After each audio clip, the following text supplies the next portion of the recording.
All right, so the last part of the vault that I have is the block and the shapes. Once again, these are more for your handstand straight body vaults. So more of your beginner vaults, or maybe the beginning stages of an optional front entry vault. So the first one I have is plank up downs with your shoulders. So it's holding, you can do it on your knees or you can do it in a full push-up position, whatever works for you, but it's dropping in those shoulders and pushing up through those shoulders. Try and make sure your hips stay flat, even if your knees are on the ground, your head stays neutral. So it's dropping in the shoulders, okay, and then rounding in the shoulders, dropping in the shoulders, rounding in the shoulders, okay? That's what your block is. Your block wants to happen at the vertical part of the vault. So when you get from the board and you're driving and you're coming into that handstand, right here in the vertical, so straight up and down is where then you want to block. So the block is this, it's pushing through the shoulders and the flick of the wrist. That's what I like to call it. Push with the shoulders, flick of the wrist. So even just doing stuff like this is really good for those handspring vaults. I always do this with my girls for back handsprings, anything that makes you have to block through your shoulders and use your wrists and not using the elbows to push yourself. I do this with my kids. So pretend I'm the child or the gymnast. If I'm the coach, I'm going to be standing up and pushing down on their hands. So pretend there's two people here, I'll use this hand. And what I'm going to do is I'm going to tell them to push me away, push me away, push me away. And me as the coach typically would give them a little bit of resistance and force so that it's more ideal. They have a little bit more of a feeling of what it would feel like to actually block through their shoulders and flick the wrist to get them up off the vault, or like I said, if you're doing back handsprings, the beam or the floor. Okay, the other one is the same idea, a plank push-off. Once again, you can do it in a push-up position or on your knees. I'll do it on my knees right now. But once again, in the correct body position. And what you're doing is you're pushing through those shoulders and flicking the wrist. Pushing through those shoulders and flicking the wrist. Typically, it's harder to do it more flat ground. Typically, we do this on a springboard to have you have a little bit more bounce.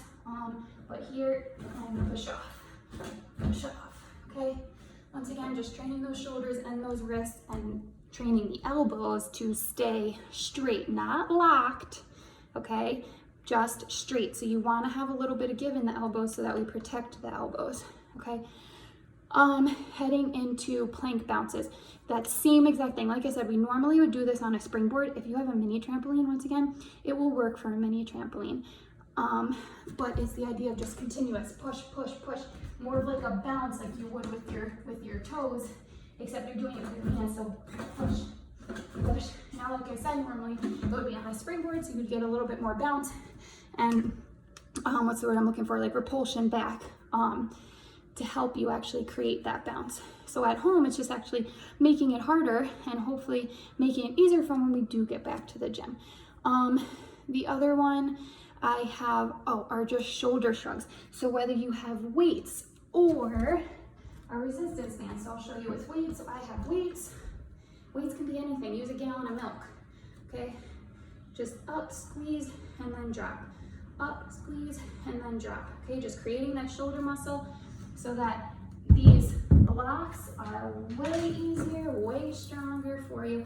The other way you can do it is with the resistance band. Stand on the resistance band and shrug up and drop down. Shrug up and drop down. Next, so that was kind of most of my blocking drills that I have that you can do at home with very minimal equipment. There's more that we can do at the gym, but like I said, we're not at the gym. So, okay, next we're going into a hollow body hold. So this is pretty much your shape for any kind of handstand drill. It's a little bit rounder than what I teach. I teach more of a straight hollow, meaning I'll show you physically, meaning you're more straight in the hips and rounded in the shoulders. So hopefully if you can see it. So typically I would teach this body position for vault. So the hips pressing and then the arms just back behind your ears or by your ears and the shoulders slightly rounded, because then that's going to give you that nice push and extension when you actually do the vault. But to work that core muscle and to work the shape, I want you doing more of a hollow body hold right now, where you're just your lower back. So your feet are going to be slightly off the ground, shoulders slightly off the ground. It's a nice ab workout, making sure those shoulders are tall, those hands are tall. You can even do some shoulder shrugs while you hold it. Just to kind of put all the pieces together. All right, so now we're going to go into more of the handstand, the physical handstand drills that I have for you. So the first one is a handstand angle hold. So a lot of times you'll see this done up against like the vault table or a mat. You can use a wall, so that's what I'm going to use, is a wall. You can also use your bed or your couch, depending on the angle it's at. So you either want a point at your toes and it's going to make it harder in the core, or if you're not strong enough in the core yet, that's where the bed or a couch may be more beneficial, because then you can hold an angle from your hips. Once again, we always want to make sure we're pushing through the shoulders and keeping that body in a straight hollow body position. So hollow, more round in the shoulders, but nice press of the hips. So walking up here and pushing tall and pressing those hips, pushing those hands down into the ground while having a full extension of the shoulders. And Ryan thinks that's funny. So once again, make sure you're always doing this in a safe spot. Make sure mom or dad or babysitter, grandma, grandpa, whoever is watching you knows that you're doing this stuff, okay? With all of the stuff that I'm going over, I'm trying to make it so that you can practice at home, but obviously we want that done safely. So make sure everybody knows, or whoever's with you knows, what you're practicing and if you're allowed to practice it that way, okay? The next one we're going to do is handstand hold. So you can either have somebody hold you, you can use the wall, 2 different ways, but now you want more of a flat surface, or like I said, someone holding you from the ankles will be just fine. Anything that can keep you sturdy. You can also just practice it by yourself by kicking up to a normal handstand. So first I'm going to show you the 2 different ways we can do on the wall. So that's either nose in, so walking your feet up the wall like this. Actually, I'll go to this side so that you can see. So walking all the way in and up. Okay, make sure you're nice and pressed, hips are pressed, shoulders are extended. You want the eyes to be looking down at the hands, so head neutral, okay? The other way you can practice it is kicking up to the wall. So, maybe lay in front, like really start a natural, normal handstand, and then kick up into the wall. Once again, pushing through those shoulders. Make sure that your body is nice and flat up against the surface. Or you can just practice it, let me go this way, or you can just practice it where you're just trying to hold it, okay? If you need to walk yourself around, you can, or having somebody hold you. Next one we're gonna go into, let me just double check to make sure I'm right. Yes, handstand shoulder shrugs. So now these ones are gonna be a little bit harder, so you can do it any one of the way I just showed you doing it the handstand. I would recommend having support though, so whether it's the wall or someone holding you, handstand shoulder shrugs. So pretty much the same exact thing. Kick up to your handstand and shrug through those shoulders like what we were talking about before, all through here, not using the elbows, all through the shoulders. Right now you're not actually leaving the floor, so the flick of the wrist is not what you're gonna use. It's all about the shoulders right now, okay? So kicking up to the wall. Oops, lost my balance. Okay, and shrugging up and down. Okay. And Ryan thinks that's funny when Molly goes upside down. All right, we're almost there. The next one is an arm circle handstand. So once again, you can do it up into the wall, or you can do it freestanding handstand or having somebody there to catch you. So I'm gonna do it pretty much what you're doing is you are digging down into the floor as you arm circle backwards. So you can see that my arms are in front. As I lunge into it, I'm gonna drop the arms behind me. This would be like the down of the hurdle. And then I'm gonna extend those arms up and out to my handstand, okay? So faster motion, I'm here in my lunge, and I'm going to extend and push, okay? And dig down into that floor. My handstand pops. So sometimes I have my older girls go up to an elevated surface, or I have them pop over a line, but I'll just show you the concept of it. I think most people know what I'm looking for.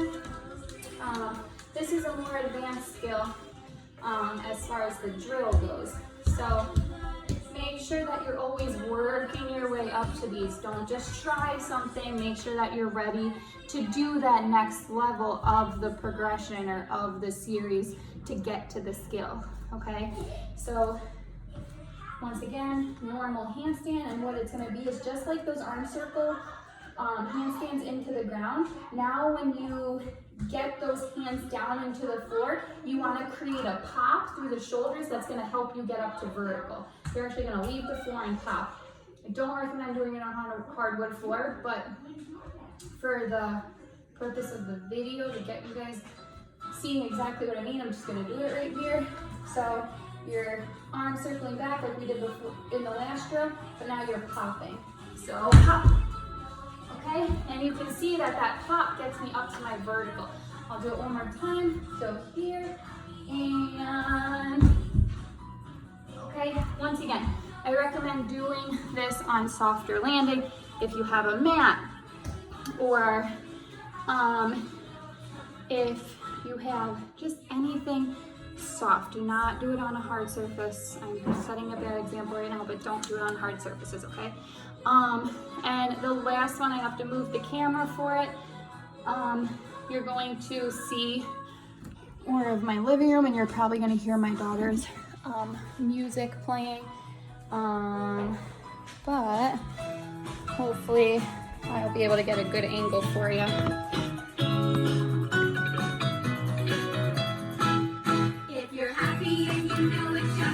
All right, so this is gonna be the handstand flat back. So pretty much it's just the idea of handstand and then heel driving down into a flat body, that rounded shoulders, hips pressed landing position that we would do in a handstand flop, okay? It's also the body position that you would want to come off of the table if you're doing a front handspring vault over the table, okay? So I'm gonna show you. Once again, I am using my couch. Do not do anything you're not allowed to do. Make sure parents know you're doing it if they say it's okay. Make sure there's nothing around you that's hard. You want to make sure you're always doing things safely, okay? Safely and correctly. Those are the most important. So if you can't do these drills, don't do them. Practice other stuff.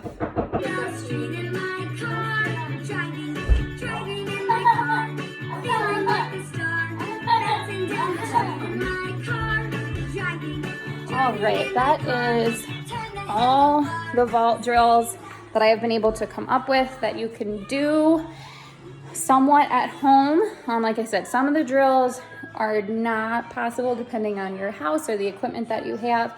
But I did the best that I could to get not just girls, sorry, to get all of my gymnasts and any gymnasts out there to be able to practice the events and the skills that you may be working at the gym without actually having the gym equipment. So hopefully this was helpful, and I plan to do the same thing with bars and beam. Those bars will definitely be a little bit harder, so maybe not as much material that I had for vault, but at least it'll get everybody moving. And also the mental game. The mental game is so important. So if you're mentally thinking about the apparatuses, the equipment, specific equipment, then that'll always help you transition when we do get back into the gym, hopefully sooner than later. I hope everybody is staying safe and healthy, and I'll be back in a few days with some more tutorials. All right, bye everybody.